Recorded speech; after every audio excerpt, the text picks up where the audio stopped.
اور پھر فرمایا کہ بندہ اللہ سے یوں دعا کرے کہ ہم تیری ہی عبادت کرتے ہیں اور تجھی سے مدد، اللہ کے سوا کسی کی عبادت جائز نہیں۔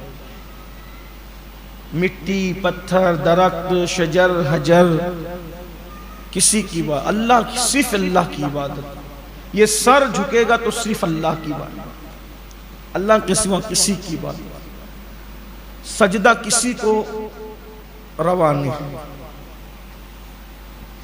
اور تجھی سے مدد مانگ، مدد بھی اللہ ہی سے مانگی جائے، اللہ سے مدد طلب۔ پھر ایک سوال پیدا ہو جاتا ہے، وسوسہ آتا ہے کہ بھئی مدد اللہ سے ہی مانگتے ہیں تو پھر اولیاء اللہ سے مدد مانگتے ہیں، یا علی مدد، یا غوث مدد، یا خواجہ مدد۔ اب یہ مسئلہ آ گیا۔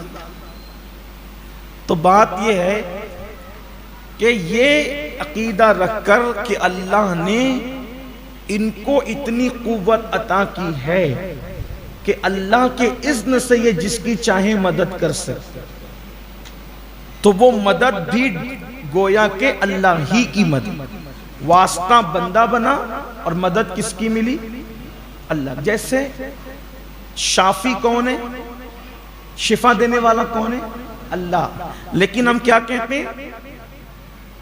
میں نے جلاب لیا تو ایسا ہوا، میں نے سر کے درد کی دوا لی تو شفا ہوئی۔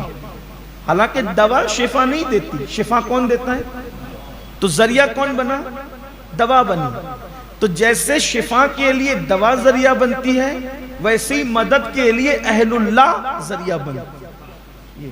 تو یعنی اللہ والوں سے مدد مانگنا شرک نہیں۔ اب لوگ یہاں پر ایک بات کرتے ہیں کہ جب تک زندہ تھے مدد کر سکتے تھے، اب قبروں میں چلے گئے تو مدد نہیں کر سکتے۔ تو یہاں ایک بات سی فرض کرنی ہے آپ سے، غور کرنے یہ بات، قبروں میں جانے کے بعد مدد نہیں کر سکتے، اس پر بڑی بحث ہے، گرما گرم بحث ہے۔ تو ایک بات میں آپ سے عرض کرتا ہوں، جس اللہ نے زندوں کو طاقت دی مدد کرنے کی تو وہ زندے مدد کرتے ہیں، اور اللہ نے جن قبر والوں کو اتنی طاقت دے دی مدد کرنے کی تو جب تک زندہ تھے جسمانی طور پر مدد کرتے تھے، اب جب قبروں میں چلے گئے تو اللہ ہی نے یہ طاقت عطا کی کہ وہ روحانی طور پر مدد کرتے ہیں، وہ روحانیت کی مدد ہے۔ اب آپ کہیں گے کہ یہ کیا؟ تو بات آگے نہ نکلے، چونکہ آگے کا درس بھی کرنا ہے تو جلدی جلدی گزرتے ہیں۔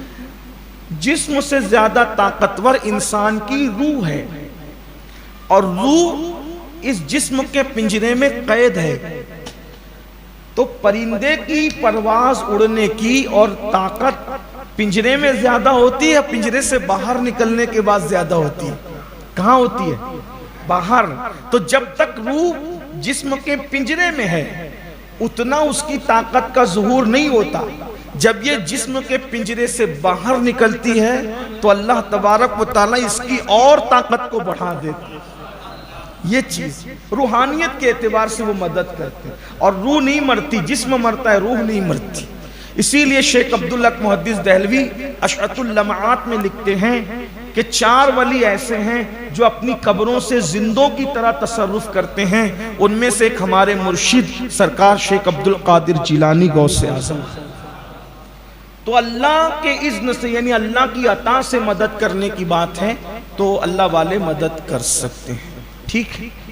تو اس کا یہ مطلب، اب آپ کہیں گے کہ جب اللہ ہی کی عبادت کرتے ہیں تو کعبے کی طرف رخ کیوں کرتے ہیں؟